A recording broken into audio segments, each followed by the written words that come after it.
student. Hello student, I'm Ashish sir. Today we are going to class 8 science coal and petroleum. अच्छा इससे previous video में हमने क्या पढ़ा था inexhaustible resources, okay, natural resources के बारे में पढ़ा था. आज हम क्या पढ़ेंगे इसके बारे में? आज हम क्या पढ़ेंगे बच्चों? Fossil fuel. किसके बारे में बच्चों? Fossil fuel. What is the fossil fuel? Okay, fossil fuel is very important topic बच्चों. ओके, फॉसिल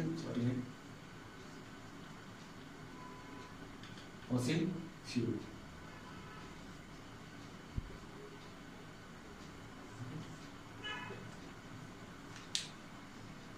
अब फॉसिल फ्यूल क्या बोलते हैं बच्चों? मैं पहले आपको लिखाऊंगा फिर आपको समझाऊंगा. ओके, तो उसमें फ्यूल्स लिखेंगे आप साथ साथ में. Fuel that word formed fuel that were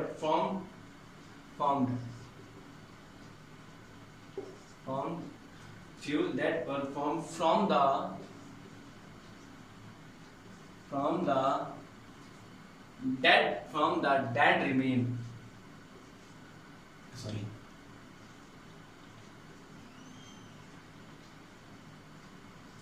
Fuel that were formed from the dead remain of living organism. That remain of living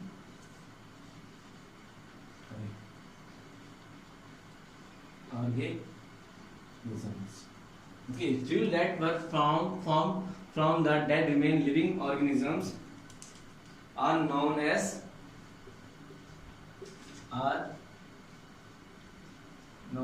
क्या बचे? Fossil fuel. इसका मतलब बोलने का मतलब क्या है? फॉसिल फ्यूल किसे बोलते हैं? फ्यूल दैट वर फॉर्म्ड, जो ऐसा फ्यूल जो फॉर्म होता है फ्रॉम द डेड रिमेन. कहां से? डेड रिमेन एनिमल से, dead remain of living organism से. सॉरी, जो मर जाते हैं और जो लिविंग ऑर्गेनिजम्स होते हैं उनसे बनता है बच्चों. मैं बोलता रहा हूँ लिविंग ऑर्गेनिज्म की बात कर रहा हूँ. लिविंग ऑर्गेनिज्म होता है क्या आता है? आपने पढ़ा होगा बचपन में. ओके, मेरी बात समझ में आ रही है? ओके, तो dead remain of living organism are known as fossil fuels. जितने भी लिविंग ऑर्गेनिज्म होते हैं, ऑर्गेनिजम्स होते हैं, जो उनके डेड पार्टिकल्स होते हैं, ओके, उससे जो मिलता है उसको हम क्या बोलते हैं? फ्यूल. ओके, उसको क्या बोलते हैं? Fuel. Fuel that form that fuel कहां से फॉर्म होता है? डेड रिमेन क्या होता है? Of living organism are known as fossil fuels. Okay, this very easy. अब फ्यूल तो आपको पता लग गया, फॉसिल फ्यूल. बट फॉसिल क्या होता है? फॉसिल क्या होता है? फॉसिल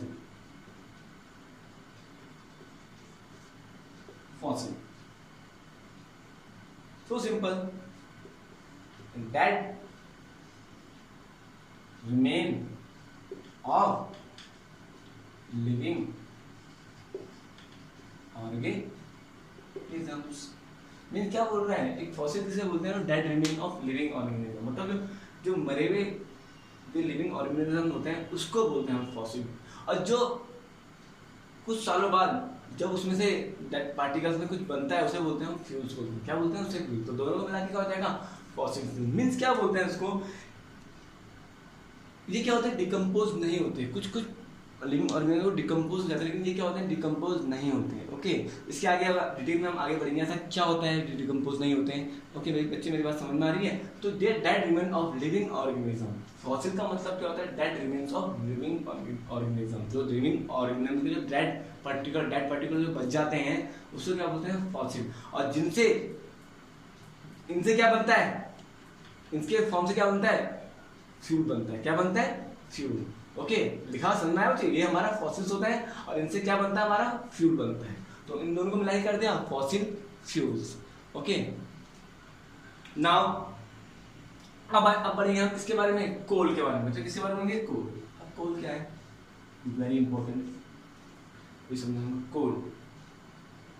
हम पढ़ेंगे इसके बारे में, कोल के बारे में. It is hard. ये बहुत ही हार्ड होता है, कठोर होता है. Hard. It is hard as stone.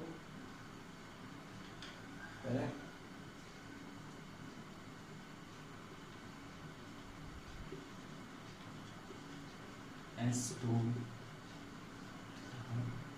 It is a hard, right, it is a hard stone, hard as stone and black in colour, and black in colour, okay. It is a hard as stone and black in colour. इसमें होता है colour, क्या होता है उसका, black होता है। Second point क्या होगा बच्चों, यूज इन कुकिंग।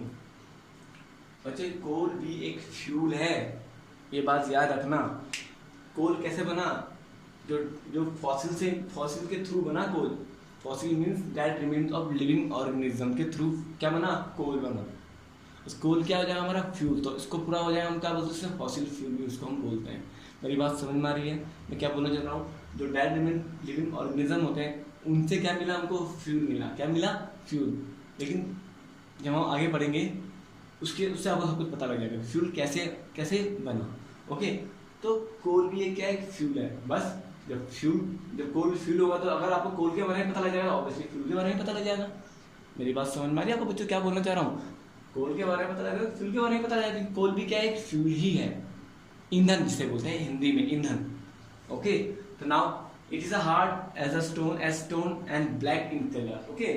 नाउ लिखा हुआ यहाँ पे यूज इन कुकिंग, खाना बनाने में काम आता है। यूजिंग कुकिंग, थर्मल पावर बताऊंगा मैं किसे बोलते हैं, is very important thermal power. अभी इसके आगे जाके आप जो आपकी सीनियर क्लास में वहाँ पढ़ोगे थर्मल पावर, फिर भी मैं आपको थोड़ा बहुत बता दूंगा थर्मल पावर के बारे में। Thermal power plants to produce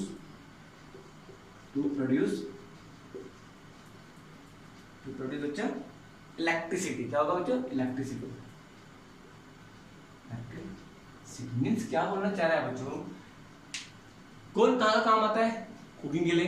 thermal power plants to produce electricity means, इसका मतलब यूजिंग कुकिंग तो आपको समझ में आ गया, बट इसका मतलब thermal power plant to produce electricity means, thermal power एक ऐसी चीज होती है, कोल को जब जलाया जाता है और उसमें से जो हीट प्रोड्यूस होती है, जब थर्मल पावर की बात बता रहा हूँ, जब कोल को जब जलाया जाता है, जो उसमें से हीट प्रोड्यूस होती है, ओके, जिसमें हीट प्रोड्यूस किया जाता है और उस हीट से स्टीम बनाया जाता है। स्टीम मीन्स भाप। अब भाप तभी बनेगा जब किसी पानी को हम क्या करेंगे, गर्म करेंगे।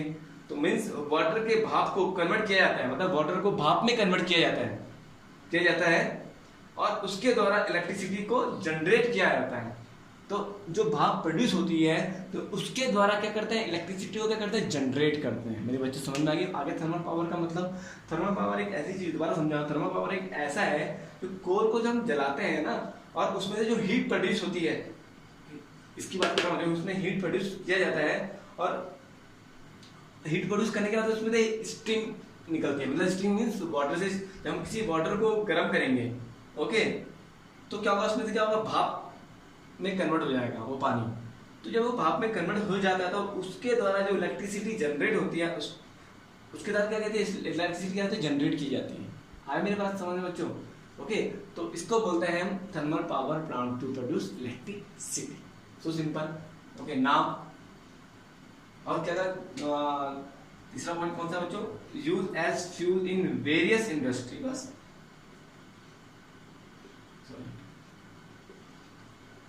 used as fuel in various, as a fuel होगा है, as a fuel in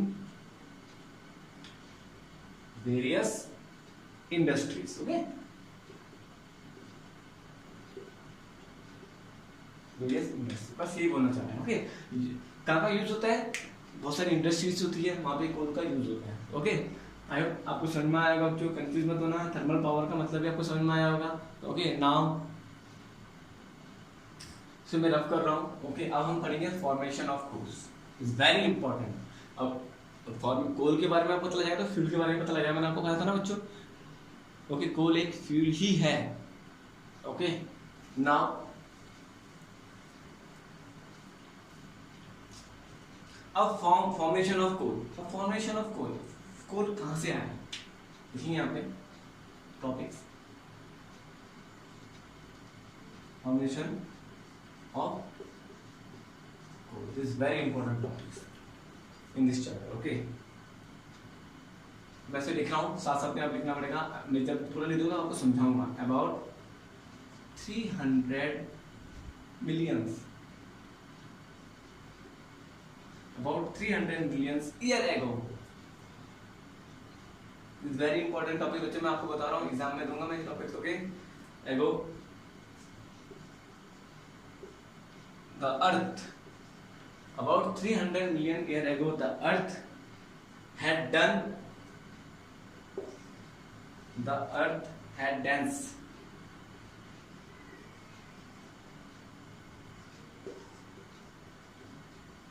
forest. About 300 million year ago the earth had dense forest in low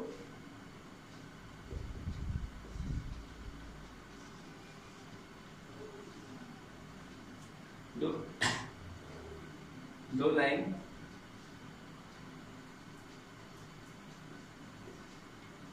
wetland area due to natural process.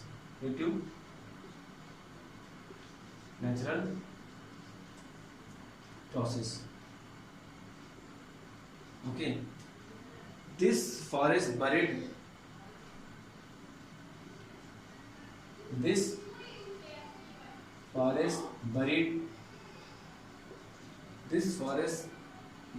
under soil,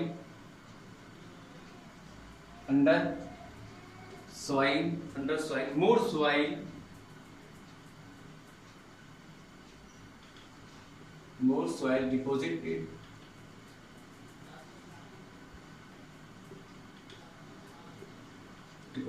and they were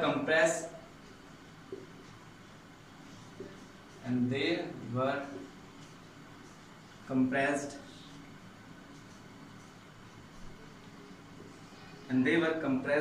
the temperature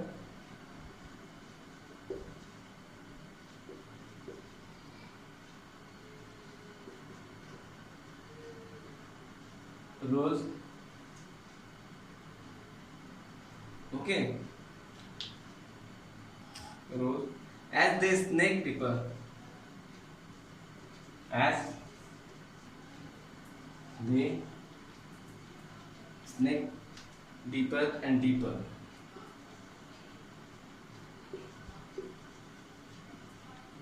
Deeper and deeper. Under high pressure.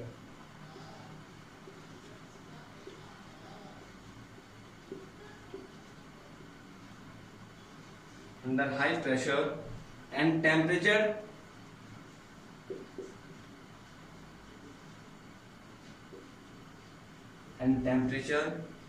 that plant slowly convert into coal.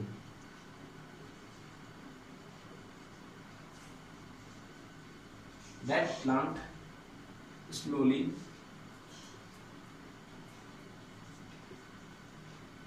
convert into